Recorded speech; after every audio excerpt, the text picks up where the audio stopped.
thought I'd show you casting on the way my mum told me. It uses a long tail. I don't know if it's the same as the long tail cast on that you see on YouTube videos, because those look far more complicated. But if it is, it's a much easier way of doing them. So you start off with your long tail. This is this bit of the wool. Okay, so you've got a long tail. So I start off with making a little loop and a little slip stitch like that. So pull it reasonably tight. This is difficult to do. I'm not used to doing this with the camera. So you put the first little slip knot on the needle, right? And then this tail here is the long tail. This bit is the bit attached to the ball of wool. So I take the long tail bit and I wrap it around my thumb, make a little cross like that. You put the needle under the little cross, hold it tight, and then just knit it as normal with the other hand and put the stitch on. There we are, we've got 2 stitches now. We do it again, little cross like that. Oops.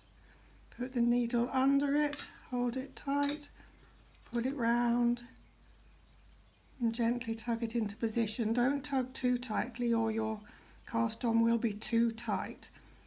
So carry on doing this like that. I've got 4 stitches there, and again 5 stitches. Try not to get them too tight. And again like that, all the way to the number of stitches you need.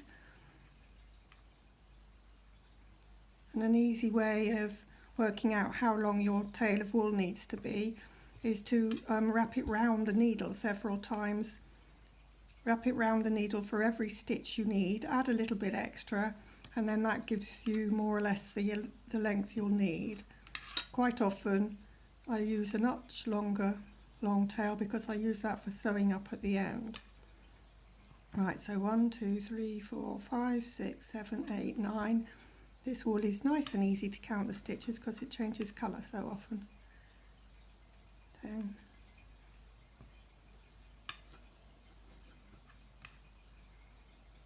There we are, and there's your long tail cast on. I think it's a long tail cast on, but it's a very easy way of doing it. And there are the stitches.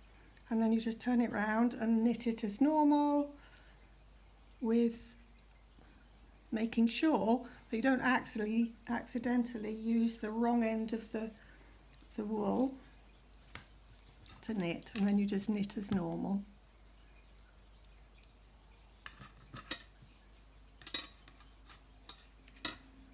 I'm trying to knit while the camera's not doing very well. Not easy to do this. I expect people that do these videos all the time practice loads.